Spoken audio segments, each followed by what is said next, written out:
Okay, guys, as you know that I have assigned you the homework. Question 6, exercise 5C, E, F, G, H, I, J part.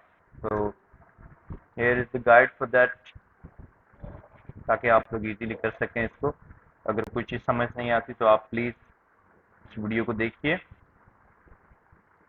So E part is -4 into A minus 3B, and then it's -5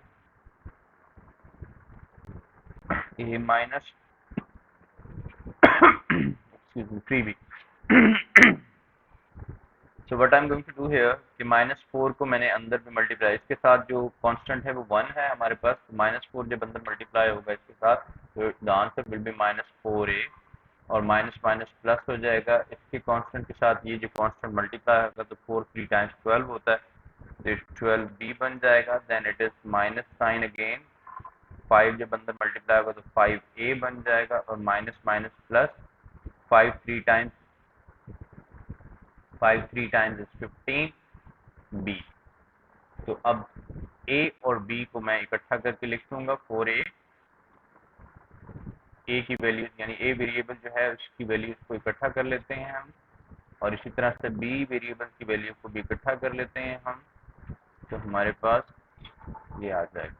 What will be the final answer now? -4A minus 5B, that will be 9A minus, then plus 12B and plus 15B, it will be 27B. तो इसमें से हम 9 जो है वो common ले सकते हैं, बिकॉज 9 की टेबल के अंदर 27 भी आता है और 9 भी आता है, तो हम 9 कॉमन फैक्टर ले लेते हैं इसका. तो हमारे पास 9 बाहर आ जाएगा, तो अंदर रह जाएगा -A, और यहाँ पे प्लस का 9 word times 27, it's 3 times 3B.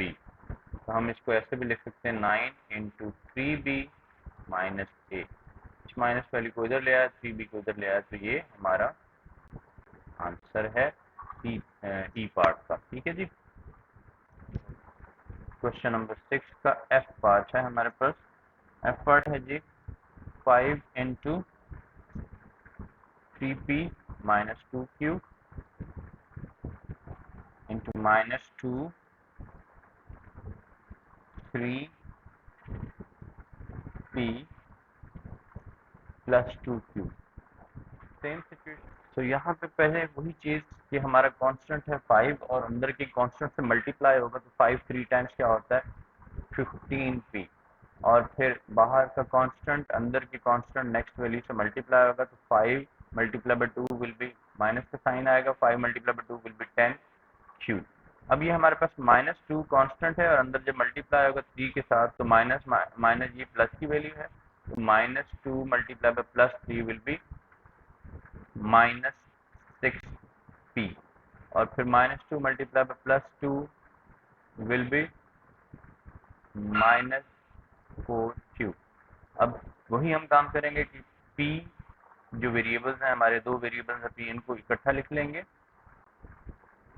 Step miss नहीं करना आपने. जब आप स्टेप मिस करते हैं तो आप वहाँ पे गलती स्टार्ट करना शुरू कर देते हैं, और फिर आपको समझ नहीं आता कि क्या हो रहा है. तो 15P में से -6Q जब हम करेंगे तो हमारे पास आंसर आ जाएगा 9P, और जब हम -10 से -4 सॉल्व करेंगे तो दोनों जो हमारे पास कांस्टेंट हैं वो माइनस के हैं, तो माइनस हम लिखेंगे, लेकिन इनको ऐड करेंगे तो ये हमारे पास 14Q आ जाएगा, -14Q. अब इन दोनों में कोई चीज़ कॉमन नहीं है, तो यही हमारा आंसर है. जी पर x plus Y -2 into 3x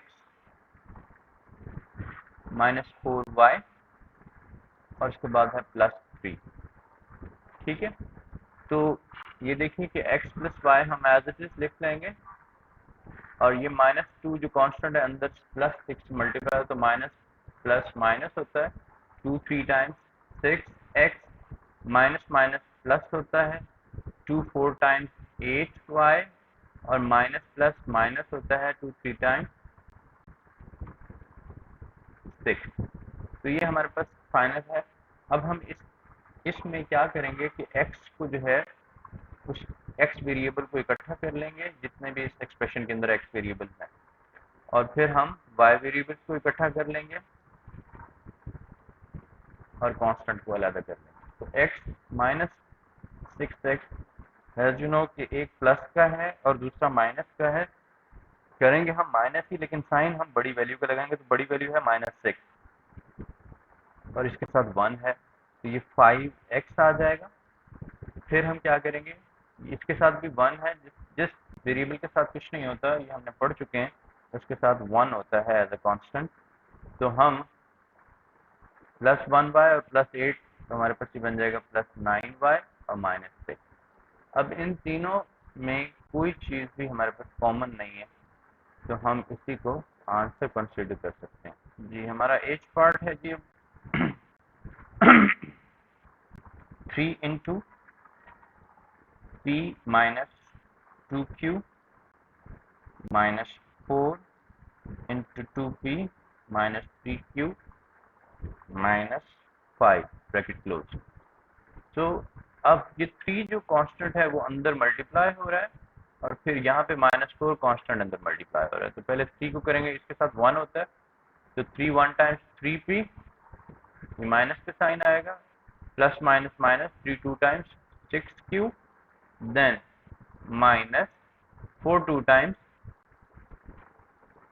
8p, then minus minus plus 4 3 times 12q, then minus minus plus 4 5 times 20। तो ये अब हमारे पास सिचुएशन आ गई है। अब हम क्या करेंगे, p वेरिएबल को इकट्ठा कर लेंगे और q वेरिएबल को इकट्ठा कर लेंगे और फिर 20। 3p माइनस 8p, एक माइनस का एक प्लस का है, होंगे माइनस लेकिन साइन बड़ी वैल्यू का लगेगा। तो 8 माइनस 3 5 होता है, साइन बड़ी वैल्यू का p, एक प्लस का एक माइनस का, तो साइन हमारे पास बड़ी वैल्यू का लगेगा, दैट इज 12 का, the bigger value is 12, so plus sign लग गया, और 6 माइनस 12 विल बी 6q, और एंड में 20 बचता है हमारे पास। तो इसमें भी हमारे पास कोई चीज़ कॉमन नहीं है, तो यही हमारा आंसर है। आई पार्ट हमारा थोड़ा सा लेंथी है, इसको हम देख लेते हैं। 9 into 2a plus 4b minus 7c, then minus 4 into b minus c, then it is minus 7 into minus c minus 4b। so इस कांस्टेंट को इस ब्रैकेट के अंदर, जितना भी इस ब्रैकेट के ग्रुप से मल्टीप्लाई करेंगे, फिर इस कांस्टेंट को इसके साथ और फिर इस 7 को इसके साथ। तो माइनस यहाँ पे 9 है, 9 2 टाइम्स 18a है, plus 9 4 times 36b, minus 9 7 times 63c, minus 4b, minus into minus plus हो जाता है, तो 4c, and then minus into minus plus 4 7 और 7 1 और 7c, and minus into minus plus हो जाता है 7 4 टाइम्स 28b। वही सिचुएशन, हम a वेरिएबल को इकट्ठा करेंगे, 18a हो गया हमारे पास, और कहीं a है हमारे पास नहीं। नेक्स्ट हमारे पास है b का वेरिएबल 36b हमने लिख लिया, उसके बाद -4b लिख लिया हमने, उसके बाद +28b भी लिख लिया हमने। अब हमारे पास c वेरिएबल रह गया, 63c है हमारे पास, +4c है हमारे पास, और +7c, हमारी सारी वैल्यूज लिखी जा चुकी हैं। अब हम क्या करेंगे, यहाँ पे 18a तो एज इट इज लिख देंगे, देन इसको सॉल्व करेंगे। 36 में से 4 चला गया तो 32 बच गया, और फिर उसमें 32 में जब 28 ऐड करेंगे हम, तो ये हमारे पास बन जाता है 60b। अब इसी तरह से माइनस, क्योंकि सबसे बड़ी वैल्यू माइनस की है तो माइनस लगा दिया 63 में से 4 गया तो 59 बच गया और उसमें से फिर 7 चला गया हमारे पास, तो ये हमारे पास 52 बच गया। ये हमारे पास फाइनल आंसर है। हम इसमें से 2 के कॉमन ले सकते हैं, बिकॉज इसको भी 18 भी 2 के टेबल में आता है, 60 भी आता है, 52 भी आता है। लेट्स टेक 2 कॉमन, तो यहाँ बचेगा 9a प्लस 30b और माइनस 26c। अब हमारे पास यहाँ पे कुछ कॉमन नहीं आता और यही हमारा आंसर। ये पार्ट में वो कह रहा है कि -4 है, -4 है, एक ब्रैकेट है, उसके बाद 5 है, parenthesis 2x plus 3y, parenthesis close, -4 parenthesis x plus 2y parenthesis close and bracket close। अब हमारे पास पहले तो हम ब्रैकेट को सॉल्व करेंगे इनर, फिर हम बाद में उसको 4 से मल्टीप्लाई करेंगे, -4 से। तो पहले हम -4 एज इट इज लिख लेते हैं।